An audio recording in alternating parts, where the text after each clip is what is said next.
scheduled members are myself and Dr. We have also attending Directors Moss, Dumas, Bazinski, and Jacobs.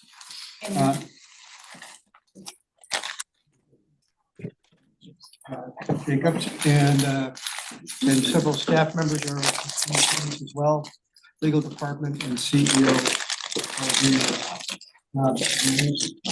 Poulos. You've had a chance to review the minutes of the April 9th Governance Committee.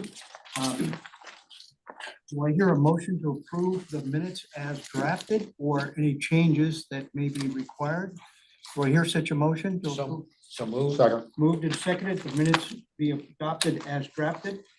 If there's no objection, we'll vote. All those in favor of approving the minutes signify by saying aye. Aye. Opposed, nay. The minutes stand approved. The information items are next on the agenda. And I wanted to basically just review a discussion from our last meeting, which was the official capacity appointment.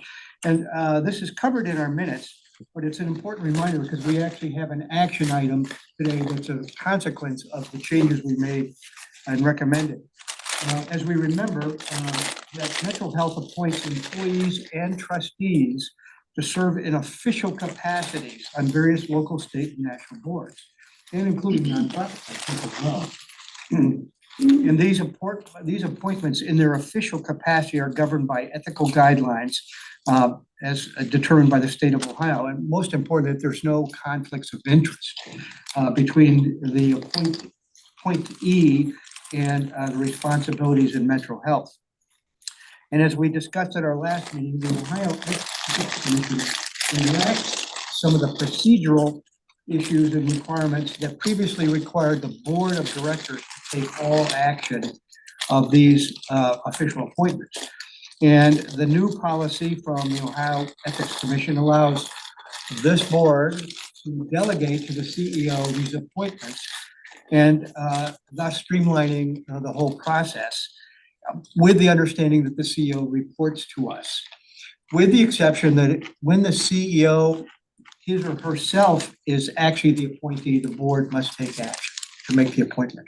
And we have such a case before us today where Dr. Alexander seeks to be reappointed to a longstanding position that Metro Health has always had the CEO represent, and that's the Commission on Health Affairs or Committee on Health Affairs.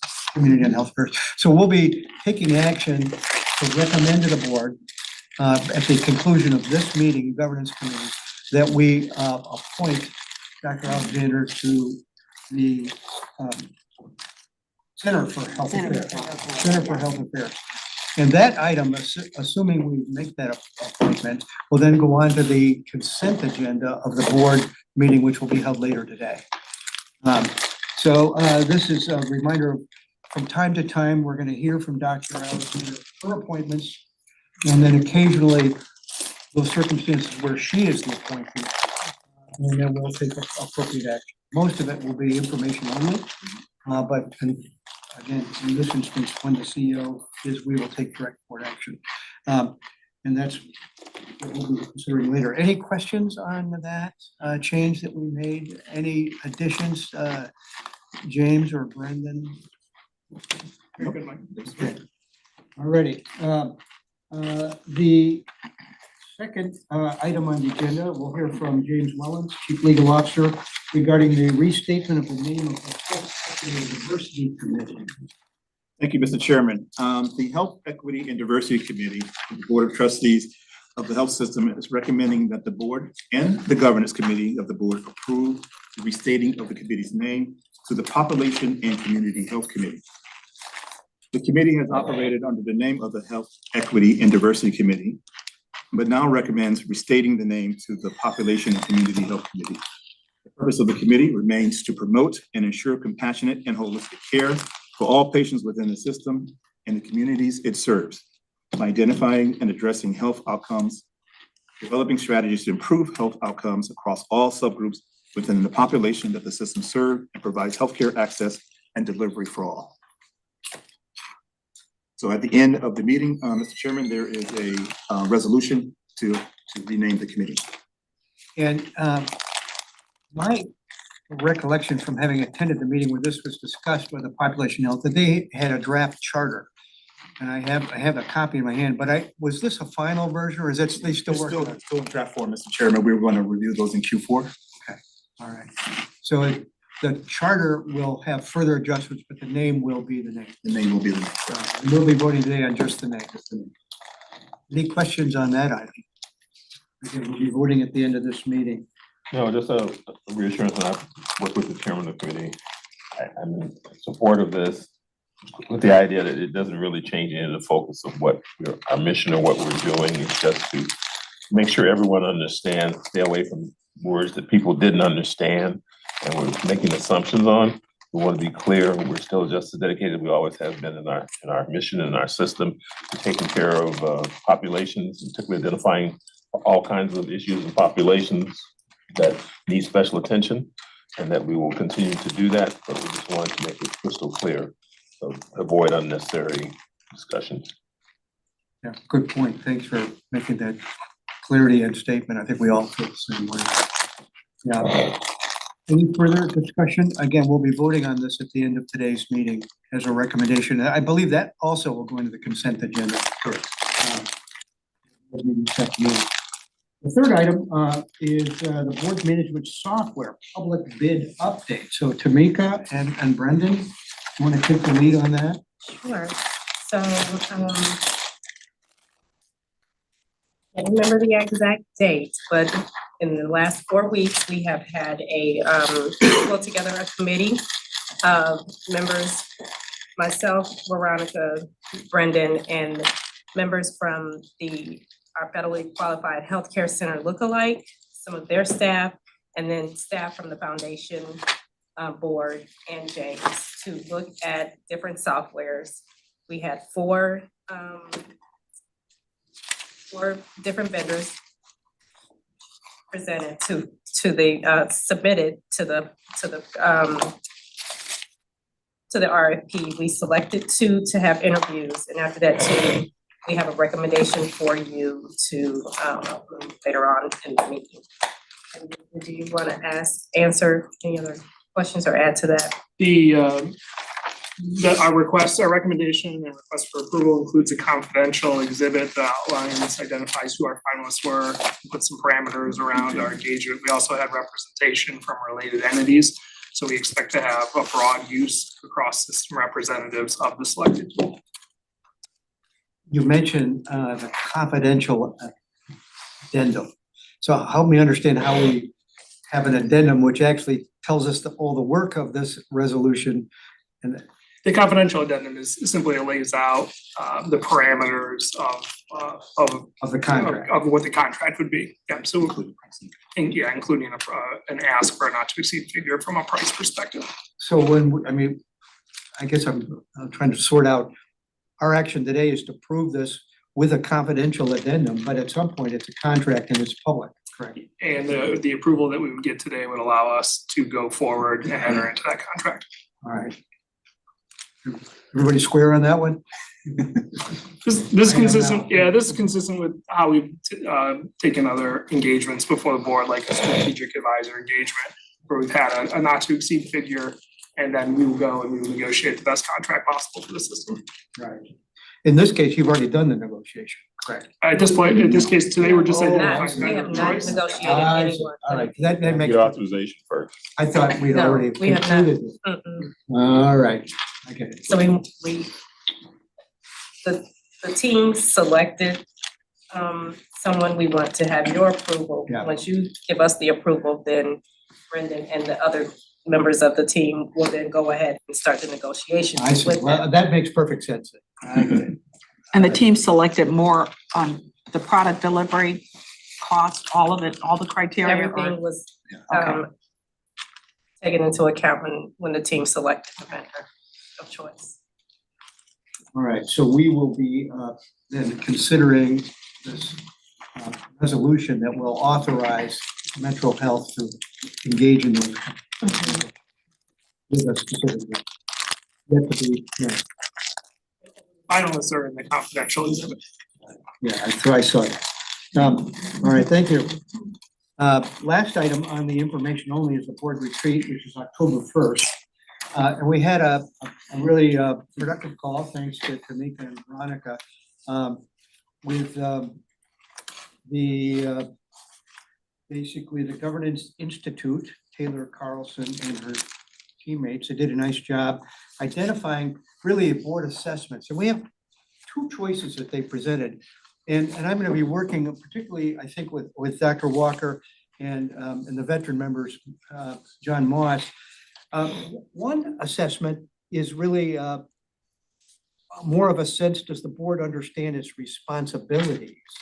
The other assessment, which is far more detailed, is how is the board functioning against those responsibilities?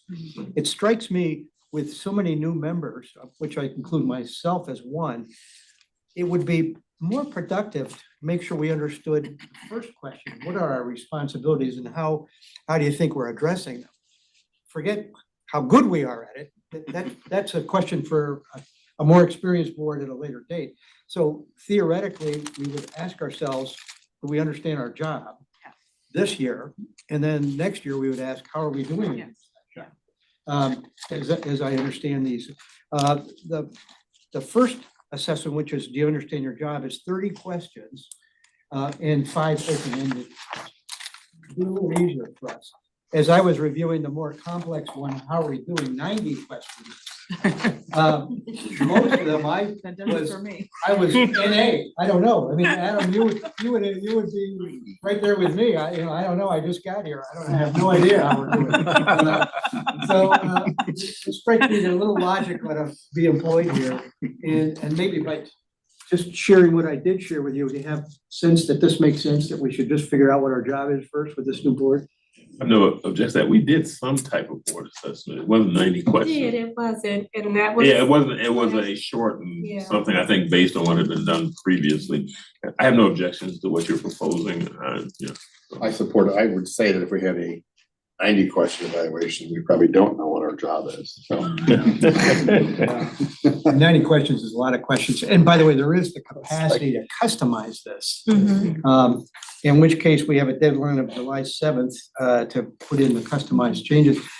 I'm a little flummoxed to understand how we would I don't customize. think we should customize it right now. I read through the email as well, so I think. Probably customize it if you do it 3 years from now and you get some sense of, I agree with your principle. We need to set a baseline, so probably don't need to be customized. But there's not a way to have it where we actually are learning the responsibilities and then how we're doing at it sooner than a year? Like, Well, you know, we could do it. We could do it Yeah, we can do it anytime. whenever. Yeah, maybe Yeah. maybe like If you 6 want- months or Yeah, something we like could do it that. 6 months. We don't have to have a retreat. We could set this, Exactly, agree on this. yes, So we got someone in 6 months could send that out and we could because see that where would we're be at. useful to us, Yeah. yeah. Well, and just for example, the 30 questions are broken down into broad categories like duty of care, duty of loyalty, duty of obedience, quality oversight, which are sort of the fundamental jobs we have. And so the 30 questions are broken down into these categories. I found it educational just to read the questions, to be honest with you.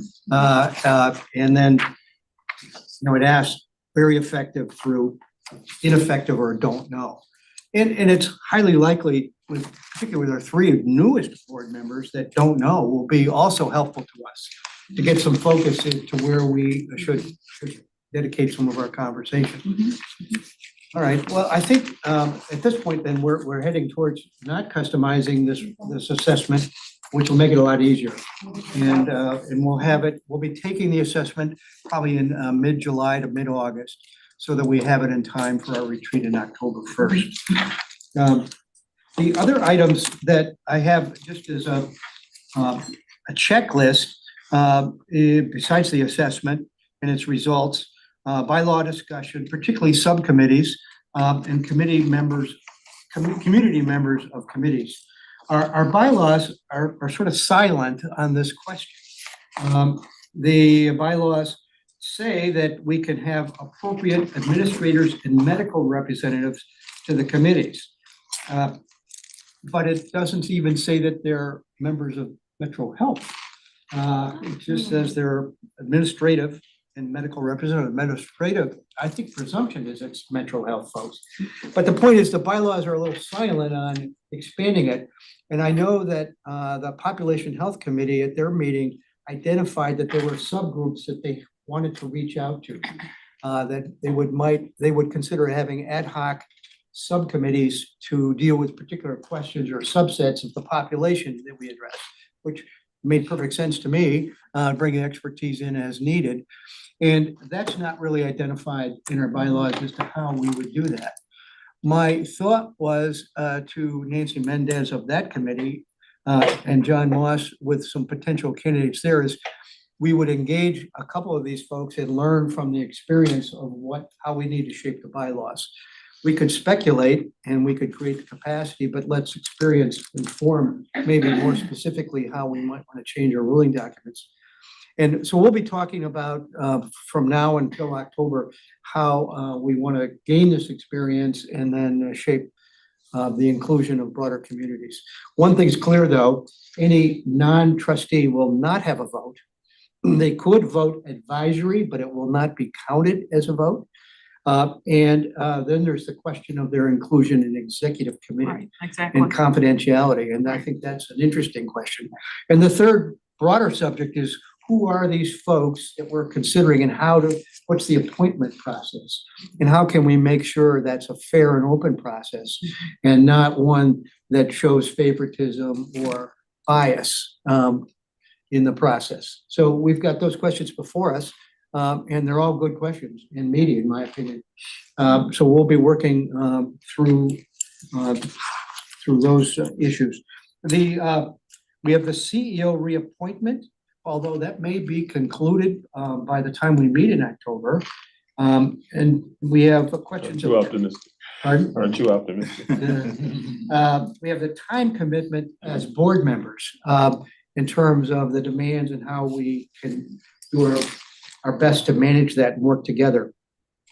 I also wrote down the question of norms for this board, and I'm new here, so I don't know what they are. What are they, and these would be more informal expectations, and through the history of this board, and what we might include that to manage ourselves. Strategic update discussion for the board. Implications of the federal government's rollback of services, household impact, and healthcare impact, and then understanding and benefiting from board orientation experiences, particularly with our newest board members. Now, unfortunately, we have a one-day retreat, maybe not quite. I think I've identified it at least 3 or 4 days. So we obviously will have to trim this down, but these are some of the subjects that I think are before us that will benefit from an informal discussion in a retreat setting. So we'll put some priority to them, and we've got a lot of meat. There may be other things that we may want to add. In fact, I would ask, as I listed these, is there anything that jumps out at you, board members, that you would like to consider that we might include in the retreat agenda? In addition to that, just to be clear, and James, come to you. I mean, even in the retreat, these are board meetings, so we still have to follow the requirements of open and so, yeah. So Sure. just everyone be aware that it's still a board meeting, even if it's a retreat. Adam's got a question. Yeah, Adam? Just related to that, how many of us could get together at one time without it being a meeting? I just asked James that very question not too long Yes, ago. it cannot be a majority, it cannot be a quorum, So 5, so less than 5.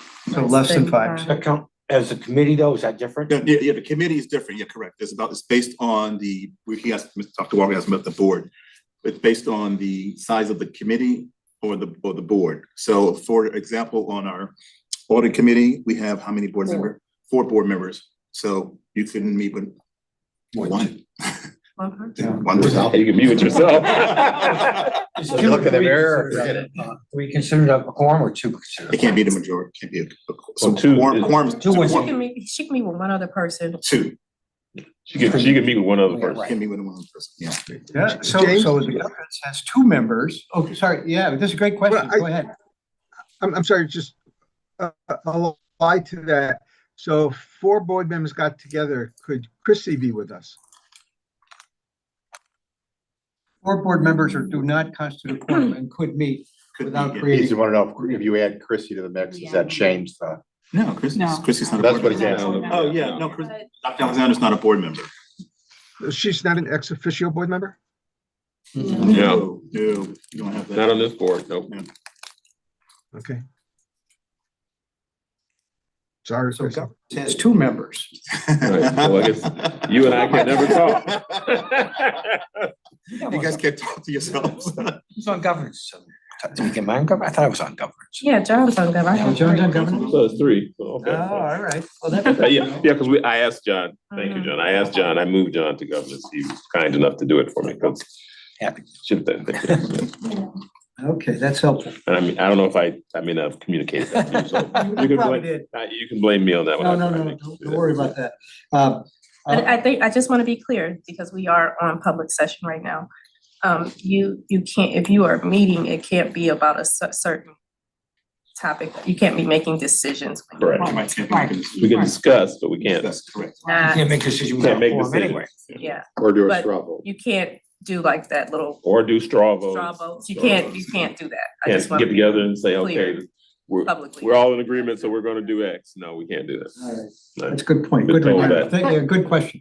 But for instance, the board members are all invited to the medical staff holiday party, Mhm. right? So if, how We can't X talk number, business. you can't talk business, but if all of you decided you wanted to come, which I hope you do, it's a wonderful event.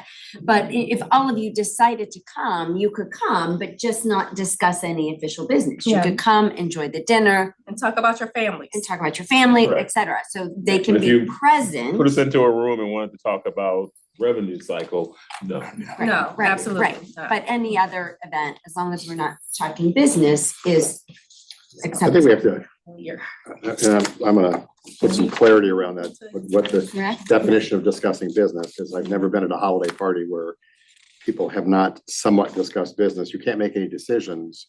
You can have discussions, because it's kind of hard to go to a healthcare Christmas event and not talk about healthcare. But just can't. Well, We should, probably. yeah, let's hold that back, because I just that- think we just, I understand, I but just need to think, I need the definition of what that means. so I can understand, comply. we'll talk about it, but let me just caution you, Yeah, that very scenario could be a problem. became a problem. I got it. I understand. I'm Yeah. just, I'm just That asking for, exact if scenario I understand has the, a history of being a if I problem. understand the boundaries, then I can. No, comply. we need to figure them out, but I'm Get you just the saying, boundaries. you'd Yeah. be surprised that exact scenario actually I came mean, up. an example I'll give you, if somebody talks to me, starts talking about transaortic valve replacement, that's talking about healthcare, but it's not talking about businesses pertinent to the board. But you just can't have 3, 4 people. That's what I mean. You and I can got talk it. about it. I understand, but You can't have 5 people. it was a, in it was a, room it was a talking. broad definition of healthcare, and I'm just trying to say, if, somebody's got. John's not gonna understand that, whatever you just, that. I understand No what one you're else saying. on the board I know, but understands. my I get point what is, you're that's, to saying. me, I get that's what you're healthcare, saying. Right, If I'm talking about vaccine schedules, that's healthcare.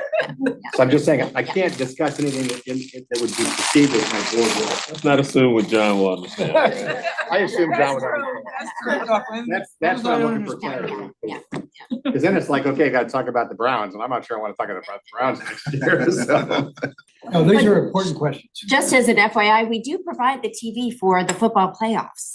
So may I suggest to you, most of the discussion was around that. I'm not worried about it because. Everybody was huddled. We're not going to the playoffs. No, it was the college I know, playoffs. Flacco's back, so. Yeah. We won't be in the playoffs. Okay.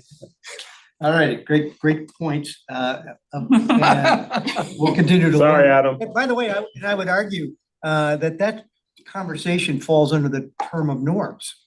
Some of it's That's legal, true. but it's also best practice and expectation of how we're gonna conduct ourselves. So we'll get These are clarity on important questions, we should get clarification. Yes.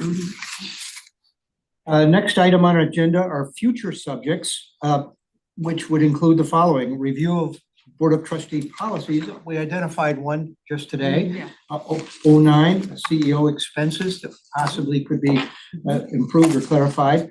And we've identified, we're gonna review bylaws as we go through the year and circumstances that may create opportunities for clarity or addressing. We've identified, for example, community members on on board committees as something that the bylaws are not clear on. They're fairly silent, and probably silent because it didn't happen, was not needed. Now we're considering that we might want to consider it. So if we were to do so, we ought to identify how the bylaws should direct us. We'll review the committee charters as we go through the year. We've already done the audit and compliance committee at a previous meeting. We were about to change the name of another committee, but its charter changes will be forthcoming at a later date. And I would say to all committee chairs, any charter changes that you feel are appropriate as you work through your responsibilities, let's identify them. And it's appropriate that we would take maybe collective action at the end of the year of any charter. You know, we annually usually. We do it. Yeah. I'm making sure that. Yeah, we annually ask the chairs to go through their committees and, the charter, excuse me, and make any changes, recommendations, and come back to you with any, you would, so if whatever committee, say I'm executive committee, and then we wanted some changes in our charter, we'd get together, do it, and then I would bring them to you for the governors to consider. That's what we'll follow that practice. The system-wide third-party contracts, which I think Brendan, you're working with Robin and others on that. We'll be bringing, these are contracts that have significant system-wide implications. And I think there may be 10 of these or something like that number that we want to make sure we create focus on, and how we do that and where we do that would be a question for the governance committee to sort through the process, not the substance of the review, but the process of how we're going to do it. So that will be forthcoming. We've talked about the trustee self-assessment, pardon? And then lastly, scope of insurance coverage, and that probably would be at year end. Those are subjects we know that are before the governance committee, and we'll be chipping away at those throughout the year. Any questions or comments or additions to that list? Seeing none? I do have one comment. So if some thoughts emerge about additions, just send an email to you and copy Dr. Walker. Yeah, I think, yeah, thoughts, questions? Sure. Sure, yes. Yeah, I mean, Dr. Walker probably first, carbon copy me. I mean, I think direct it through the chair. And then if they're process questions, that's governance. If it's strategic questions, that's really Dr. Walker. It's all of us, but I will direct them. If you bring them to me, I'll make sure we get them into the appropriate committee or forum where we need to discuss them. But Thanks. Dr. Walker makes very few decisions by himself, other than trying to get Tamika to do what I wanted to do. Okay, the next item on the agenda is executive session.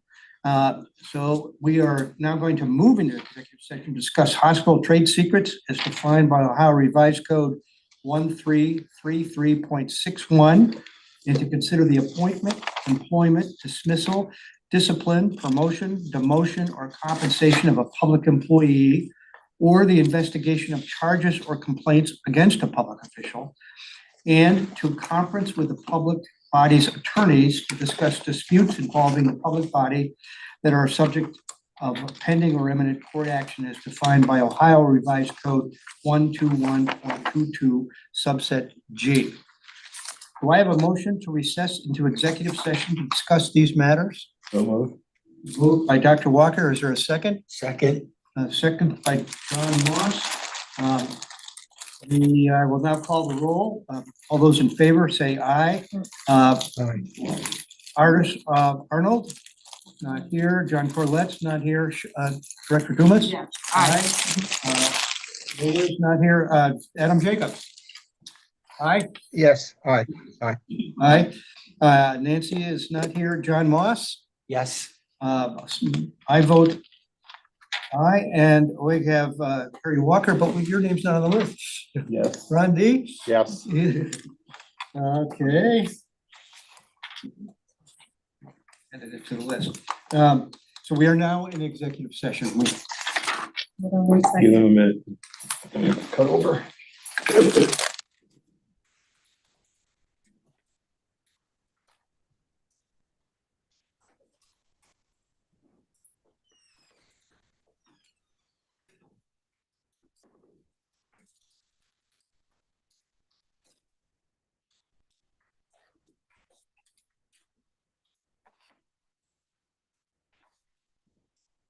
Okay, we are now in executive session. Okay, I actually just have one item that's listed here, and that's board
Wait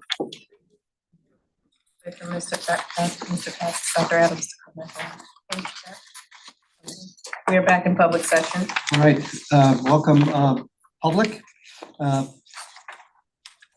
We have three remaining items on the agenda for the governance committee, and they are the resolutions that we talked about earlier in the agenda. The first item is the recommendation for the approval of CEO official capacity appointment. And as you see in your board book, basically the resolution states that that we approve that the system be represented by our CEO in her official capacity on the board of the Center for Health Affairs. And that's the formal action that we would take. So we will vote on this approval. And I think assuming it passes, that will then be part of the consent agenda at this afternoon's Board of Trustees meeting. Do I hear a motion to approve that Dr. Alexander be appointed to serve in her official capacity on the board of the Center for Health Affairs? So moved. Second. Could you remind everybody what Center for Health does? So they have a variety of different subgroups that inform up and through, but they really try to leverage the power of community stakeholders coming together to improve the health of the community. One other piece of their work is group purchasing. And so we are also a member of the group purchasing organization that allows us, again, to leverage the power of the group to get lower prices on medical supplies and some pharmaceuticals. How many members are there? 48, Yeah, I was gonna say, 48, Allison?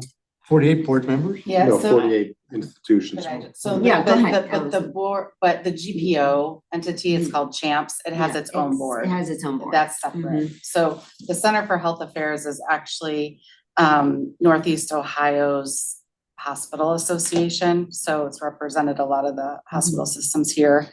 It actually just in the last few weeks has undergone a name change. So they're gonna be changing their name to WellLink. And they are expanding their the folks that can join to people involved in healthcare and not just hospital systems. So I also do a lot of coordination with emergency management, emergency preparedness. So we don't have 48 hospitals, so who are There the are other? 48 entities, I think. So what are Well, the other you have to think UH, Care related in entities. healthcare, Yeah. I mean, UH had 15. And it's So- it's SUMA, it's, Yeah. you know, it's not just Cleveland private Clinic. county. Long-term Yeah. care Okay. association. Yeah. Yeah, great question. Thank you. If you just 15, we only get one. They have 15. So we have a motion and a second to approve the appointment of Dr. Alexander to the board of the Center for Health Affairs, I think it was soon to be 78, that was called a while WellLink. ago.